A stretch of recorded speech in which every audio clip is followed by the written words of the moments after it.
muito sério. Trata-se de um sermão que o Senhor Jesus contou, claro, nos dias em que esteve neste mundo. Os irmãos já abram vossas Bíblias no capítulo 24 do Evangelho de Mateus. E, por favor, os irmãos que puderem, vão manter vossas Bíblias abertas, porque eu vou-me referir a essa palavra do Senhor constantemente lendo na palavra de Deus. Mateus 24.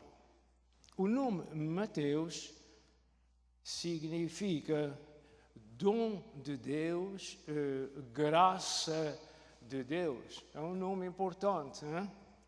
Muito bem, mas mais importante ainda é o que nós vamos ler no capítulo 24 deste livro. Jesus estava com os seus discípulos, como de costume, e o Senhor contou-lhes este sermão. Depois chegou mais gente para ouvir isso. Eu estou falando lentamente que eu quero concentrar os irmãos, porque é sábio reconhecer o tempo que estamos vivendo. Nós estamos vivendo em um tempo muito crítico, um tempo muito falado, muito escrito, não só há séculos, mas há milhares de anos.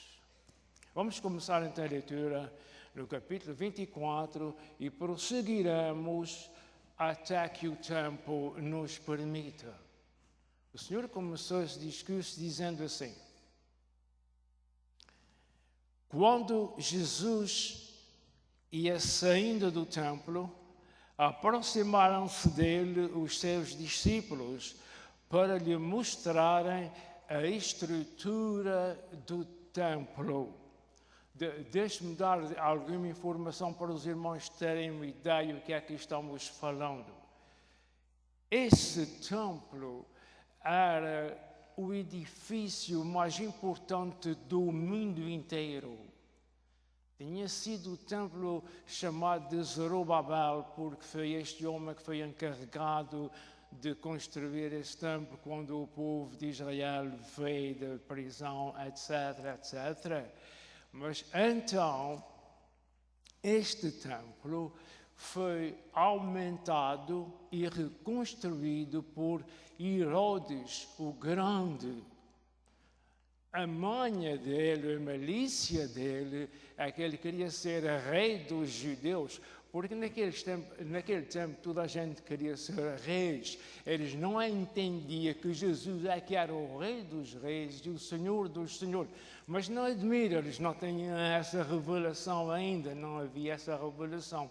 De facto que algumas vezes os discípulos se admiravam porque quando ao pôr do sol, o sol batia na fachada do templo e brilhava. E só via o lugar do templo. O templo foi destruído no ano 70 da nossa era, viu o lugar do templo. Muito bem, essa é a razão por que o templo é mencionado aqui. Os discípulos, aquilo era um luxo, era um certo orgulho para o povo de Israel ter aquele templo tão maravilhoso por dentro e por fora. Então eles pensavam que estava fazendo uma descoberta. O Senhor Jesus, às vezes isso acontece, ele diz: Senhor, estás vendo a estrutura desse templo? Jesus entra no seu sermão e diz: vocês estão vendo tudo isso? Em verdade vos digo que não ficará aqui pedra sobre pedra que não seja derribada. Eu posso imaginar, eu não sei os irmãos, mas eu gosto de imaginar o que é lei na Bíblia.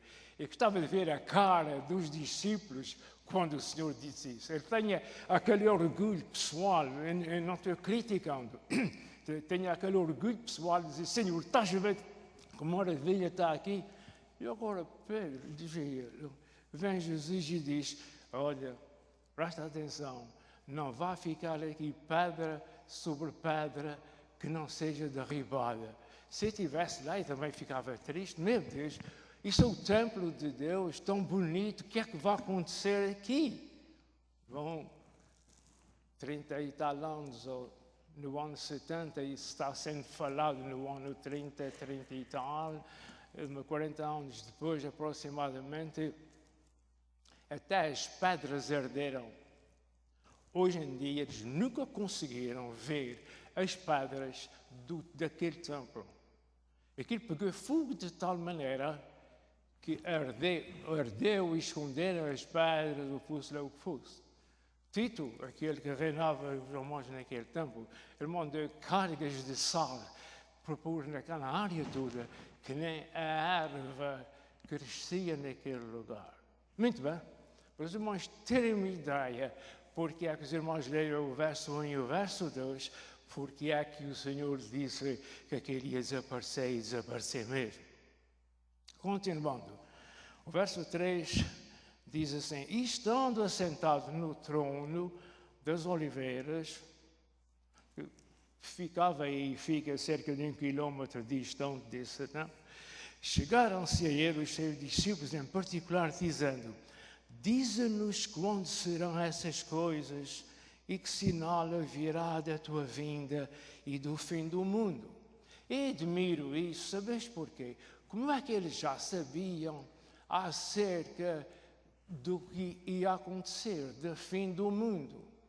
É porque eles eram judeus e tinham algum conhecimento do que tinha acontecido. Daniel falou e declarou muito bem o que é que iria acontecer e o que foi que aconteceu. Muito bem. Mas depois, durante a nossa leitura, vamos falar mais acerca disso. Então, eles não eram tão ignorantes como alguém pode pensar. Eles sabiam alguma coisa acerca daquilo. Jesus disse no verso 4, acautelai-vos, que ninguém vos engane. Eu quero dizer essa palavra aos amados irmãos, por isso que eu estou falando, tenham cautela. Acautelai-vos, amados irmãos, com a nossa salvação, com aquilo que somos em Cristo Jesus. Vamos ter cuidado, porque o mundo nunca passou, já se sabe, de um dia para o outro é diferente. O mundo nunca passou por o que está passando, mas devo-vos dizer, está passando o que está escrito na palavra de Deus. E nós, os crentes, nós, a Igreja de Jesus, como nunca antes, deve estar vigiando e orando para que não entreis em tentação, porque quando Jesus vier, isso, eu quero dizer aos irmãos, eu mencionei Jesus agora, a igreja não está aqui, nessa passagem bíblica, mas essa passagem bíblica fala daquilo aonde Jesus está, que é o arrebatamento da igreja. O arrebatamento da igreja não está aqui, mas está plenamente guiado com isso. Uma coisa faz parte da outra. Por isso, cautela, irmãos. Os irmãos têm a sua vida, as suas ocupações e o resto de tudo. Mas não esquecer que nós estamos à espera do nosso querido Jesus para arrebatar a sua igreja. Os irmãos compreendem? E a sua igreja somos nós. E alguém pode dizer assim, por que é que tu dá essa inquietação? Para nós sermos fiéis. Se nós somos de Jesus, não precisamos de mais nada. Precisamos estar à espera deles, vigilantes, amados irmãos. Para, de qualquer maneira, bom, eu não quero aprofundar esse ponto de vista aqui. Somos do Senhor, mas vamos estar preparados para quando o Senhor Jesus vier, não haver dissensões na nossa vida. O que é salvo, e o que não é salvo ainda não é salvo. Se tu não tens a certeza da tua salvação, hoje é o dia aceitável. Procura como que endireitar a tua vida com o Senhor Jesus. Muito bem, vamos continuar. No verso 6 diz assim, porque muitos viram, vamos outra vez ao verso 4 para fazer sentido. E Jesus respondendo disse-lhes, acautelai-vos que ninguém vos engane, porque muitos virão em meu nome dizendo, eu sou o Cristo, e enganarão a muitos. E ouvireis de guerras e rumores de guerras. Olhai, não vos assusteis, porque é necessário que isso tudo aconteça, mas ainda não é o fim. Verso 7. Eu sei que havia muita coisa para falar aqui, mas a gente tem de continuar. O verso 7 diz assim, porquanto se levantará nação contra nação, reino contra reino, e haverá fomes, pestes, terremotos em vários lugares. Mas todas essas coisas são o princípio das dores. Então vos hão de entregar para seres atormentados. Isso os discípulos. Jesus está falando agora com os discípulos. Verso 9. Então vos hão de entregar para seres atormentados e vos matarão e sereis odiados de todas as gentes por causa do meu nome. Verso 10. Nesse tempo, muitos serão escandalizados e trair-se-ão uns aos outros, e uns aos outros se aborrecerão. Surgirão muitos falsos profetas. Isto tem acontecido já há muitos anos. Estejamos a par disso ou não. No verso 12. E por se multiplicar a iniquidade, o amor de muitos se esfriará. Mas aquele que perseverar até ao fim será salvo. Verso 14. E este evangelho do reino será pregado em todo o mundo, em testemunho a todas as gentes, e então virá o fim. Evangelho do reino. Deixa eu dar uma palavra aqui aos irmãos. Evangelho do reino. Evangelho. O termo, a palavra evangelho, significa boas novas. Há boas novas no reino de Jesus e há boas novas na graça de Jesus. Jesus vai reinar neste mundo, compreendem? Mas o evangelho da graça fala da salvação. Jesus não só vai reinar neste mundo, mas Jesus é o ator do Evangelho da graça de Deus que está relacionado com a nossa salvação. O que aqui nesta passagem nem é a sombra disso, nem a sombra da salvação aqui, mas eu quero que os irmãos meditem nisso e vejam como já está aqui na palavra do Senhor, o que diz respeito à nossa salvação, à igreja. Nesse capítulo, amados irmãos pregadores, a igreja não está aqui no capítulo 24 de Mateus, absolutamente nada. Os irmãos ouvem, eu tenho ouvido, eu não quero saber mais do que ninguém, mas esta palavra que está aqui não tem nada a ver com a igreja. O que tem a ver é não ser a importância de nós sabermos e termos o conhecimento como igreja do que está acontecendo e do que vai acontecer. O arrebatamento da igreja não está envolvido aqui, nem se pensava, não se falava em igreja. A primeira vez que veio a palavra igreja foi quando Jesus disse aos seus discípulos: edificarei a minha igreja e as portas do inferno não prevalecerão contra ela. Isso passou como um avião a voar, nunca mais se falou na igreja. A igreja vai aparecer depois quando? Quando foi que nasceu a igreja? Eu vou responder, mas vou perguntar mais uma vez. Quando foi que apareceu a igreja? No dia de Pentecostes, quando veio o Espírito Santo, eu vou, Jesus disse, despedindo-se dos seus discípulos, disse, eu vou para o céu, eu vou voltar para onde eu estava, mas eu vou mandar o Consolador para estar com isso, para estar com vocês. Mandou o Consolador no dia de Pentecostes, quando do Espírito Santo desceu, e com isso nasceu a Igreja do Senhor Jesus. Glória a Deus. Quero vos dizer que a primeira igreja que houve neste mundo foi dos judeus. Foi uma igreja judia.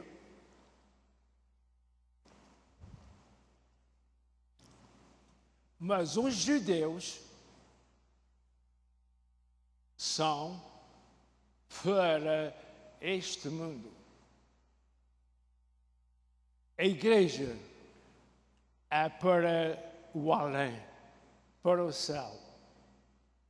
O povo de Israel é para essa terra. Mas eu acabei de dizer que a primeira igreja judia, todo aquele que crê em Jesus como seu Salvador, torna-se filho de Deus. Não há na Bíblia Sagrada promessa para a igreja, para o judeu e para o céu. Essa terra é o céu dos judeus. Deus é maravilhoso, irmãos. Deus vai ser rei dos reis nesta terra. Deus vai reinar no terceiro templo, que eles ainda não sabem onde é que vão construí-lo, mas Deus, Jesus, vai reinar aqui neste mundo, em Jerusalém, como Rei dos Reis e Senhor dos Senhores. O mundo não vai acabar. Deus vai fazer uma transformação neste mundo, que eu não vou falar dela agora, eu nem estava pensando falar do que estou falando, porque não ia pregar, era só ler. Mas neste mundo, amados irmãos, vai ser uma maravilha, vai ser como o céu. Jesus vai reinar aqui, as pessoas vão vir das outras nações a Jerusalém receber ordens como é que vão fazer no céu. Mas isso é no fim de tudo. Os irmãos compreendem, no fim de tudo, no fim do Apocalipse, os irmãos leem e aprendem isso. Mas vamos voltar então ao que nós estamos falando. Mas quando eu mexo nisso, pega fuga aqui dentro, e eu gosto de esclarecer exatamente essas coisas. Nós, Igreja do Senhor Jesus, somos o povo mais feliz do mundo. Por isso o diabo faz tudo o que pode. Fez, está fazendo e possivelmente ainda vai fazer mais, matando os cristãos. Matando os cristãos neste mundo, agora, atualmente, está acontecendo. Mas também está acontecendo numa nação que eu não quero dizer o nome dela, que agora mesmo, pegando fogo em toda a parte, os cristãos estão fluindo para a glória de Jesus, convertendo-se, saindo da igreja subterrânea, saindo da igreja perseguida, e estão se convertendo como nunca ao Senhor. Amados irmãos, Deus é maravilhoso. Jesus é maravilhoso.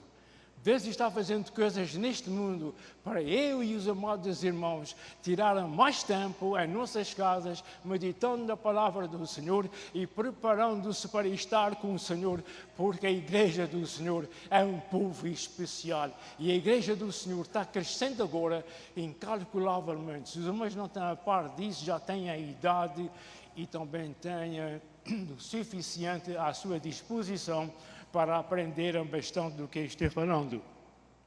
Muito bem, nós vamos continuar com a nossa leitura, porque quero chegar a algum ponto que ainda não cheguei.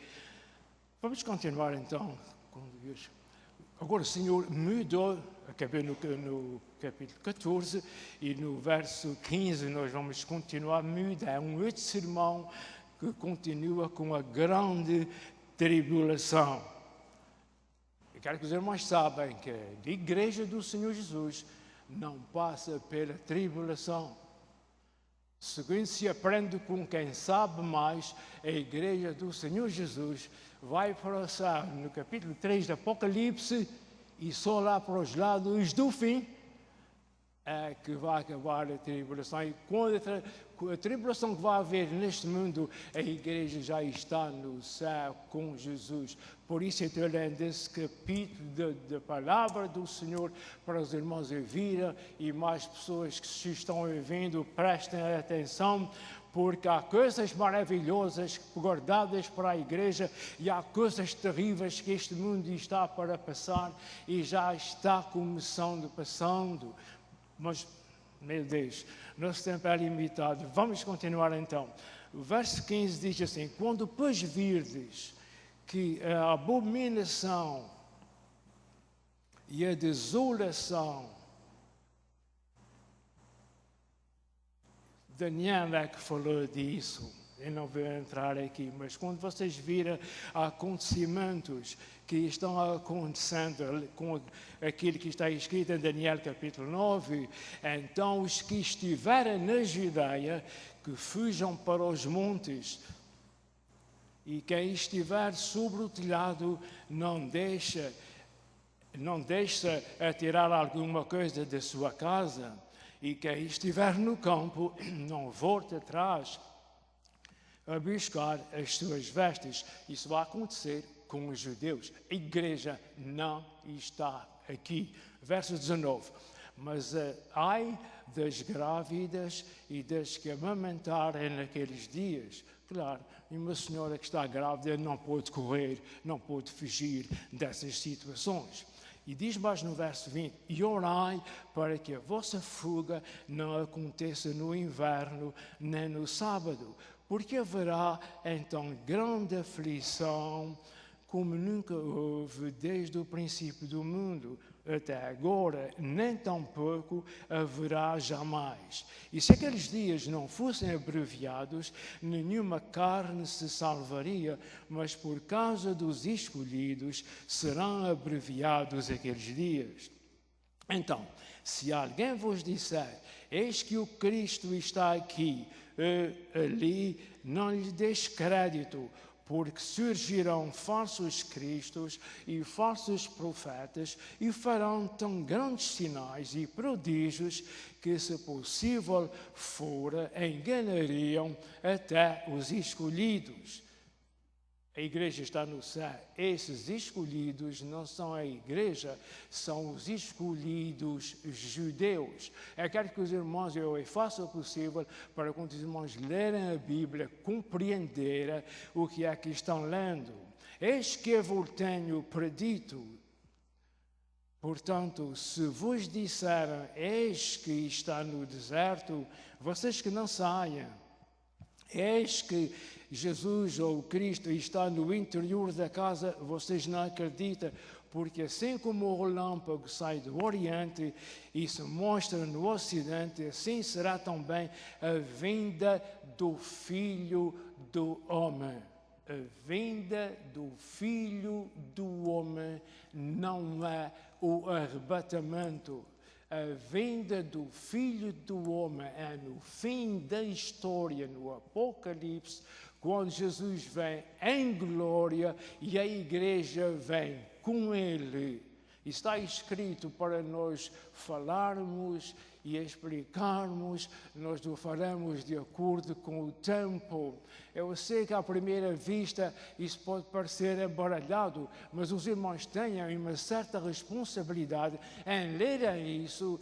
E ler isso, irmãos, conhecer os planos de Deus é maravilhoso, é saber o que espera a igreja do Senhor Jesus. A igreja do Senhor Jesus é uma coisa, é algo importante, mais importante do que a maioria dos crentes pensam. Muitos crentes pensam que a igreja é vir à igreja ao domingo de gravata e outra semana para ouvir a palavra do Senhor, etc. A igreja do Senhor é um povo vivo, forte, revestido do poder de Deus. A igreja do Senhor é o templo do Espírito Santo. A igreja do Senhor é uma coisa maravilhosa pela qual Jesus morreu e derramou o seu sangue. Você pertence à igreja de Jesus, você é um cidadão feliz. Você não pertence à igreja do Senhor Jesus, tem muito para passar e os tempos de esperar, de sofrer, estão se aproximando. Eis aí o Médio Oriente. Isso não é nada para o que vai acontecer, mas já é bastante. Jesus disse certa ocasião acerca da parábola da figueira: quando vocês veem que a figueira está ficando com os seus galhinhos verdes e arrebentando as flores, vocês lembram, já sabem que o verão está chegando. É exatamente isso. É exatamente isso. O que está acontecendo aí são os galhinhos da figueira, vara da videira, que está arrebentando os brolhos. Toda a gente sabe que é a primavera, está chegando o verão. Então, ponham-se de ouvido aberto, ponham-se como deve ser, como cristãos, fiel ao Senhor, andando nos caminhos do Senhor, falando de Jesus a quem lhe for possível. Não é fácil falar de Jesus e convencê-lo, mas faça o que um cristão deve fazer para seu próprio bem, para a honra de Deus e para benefício dos que estão ao seu lado.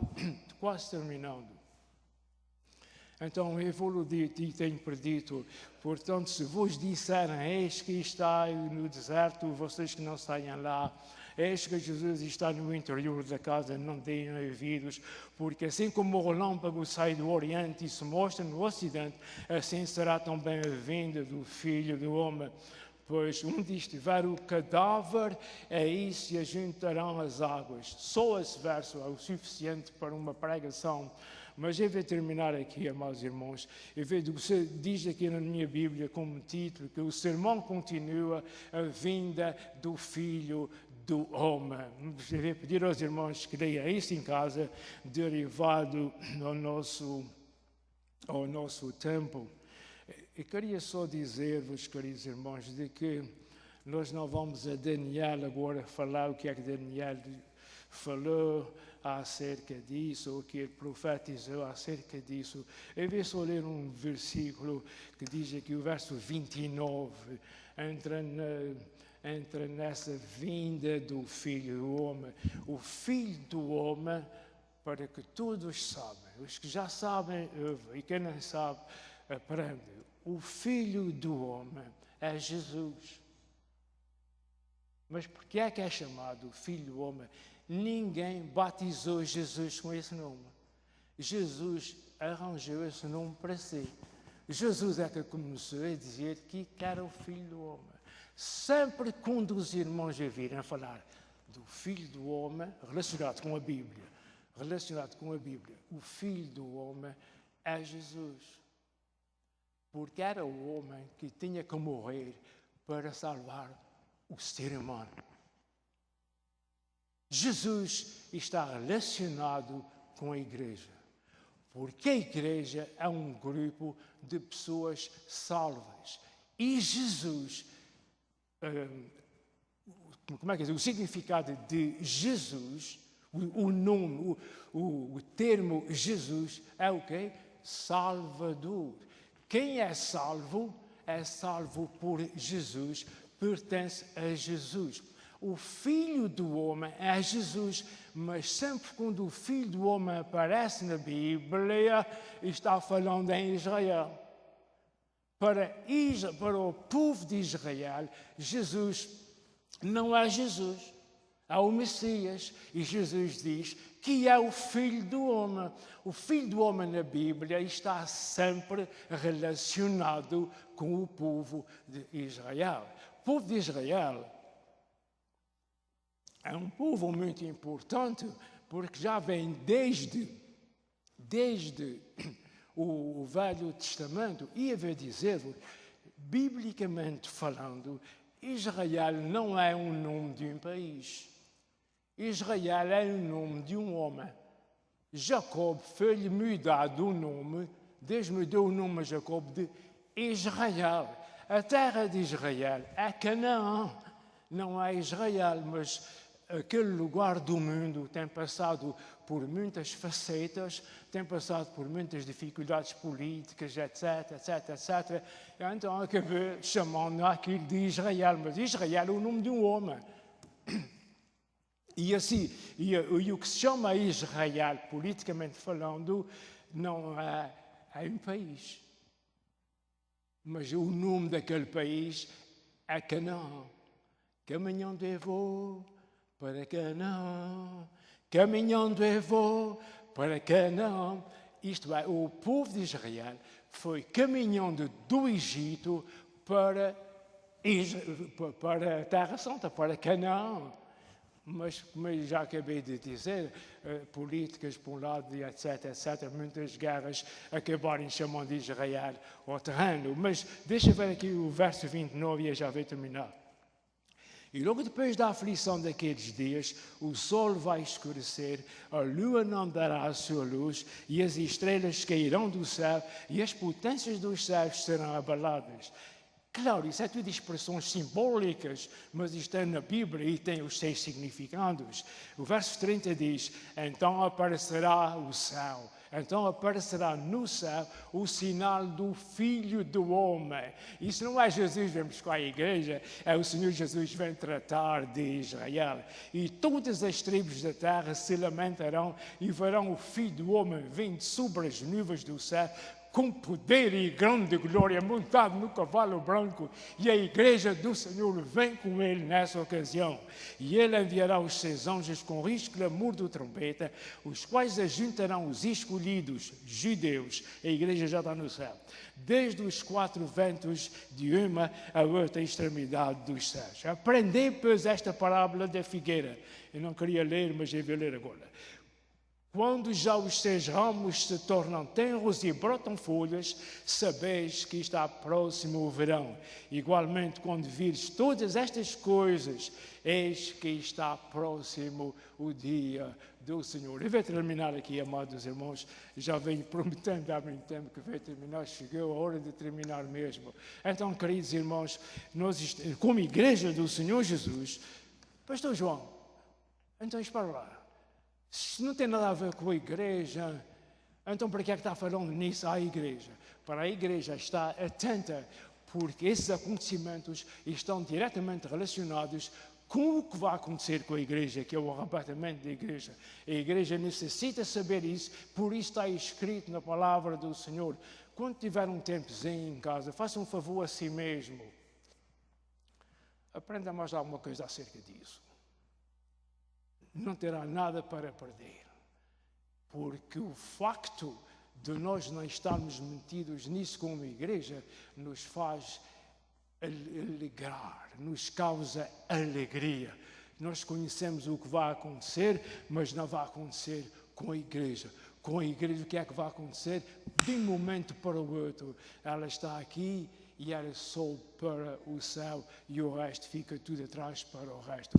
Vamos ficar de pé, amados irmãos. Se algum irmão traz consigo, o pastor Rafael, por favor, suba, o pastor estará orando, terminando a nossa reunião. Eu estava dizendo, se algum irmão tem um assunto que o está perturbando, se quer pedido, auxílio de oração, levante a sua mão neste momento. O pastor Rafael estará orando também por isso e Deus estará ouvindo essa oração. Deus quer que sejas feliz. Deus olha para o Senhor pode resolver o teu problema, o Senhor pode alegrar o teu coração, o Senhor pode tirar da situação que tu estás. Confia no Senhor, porque o Senhor é poderoso e verdadeiro. Vamos orar com o Senhor.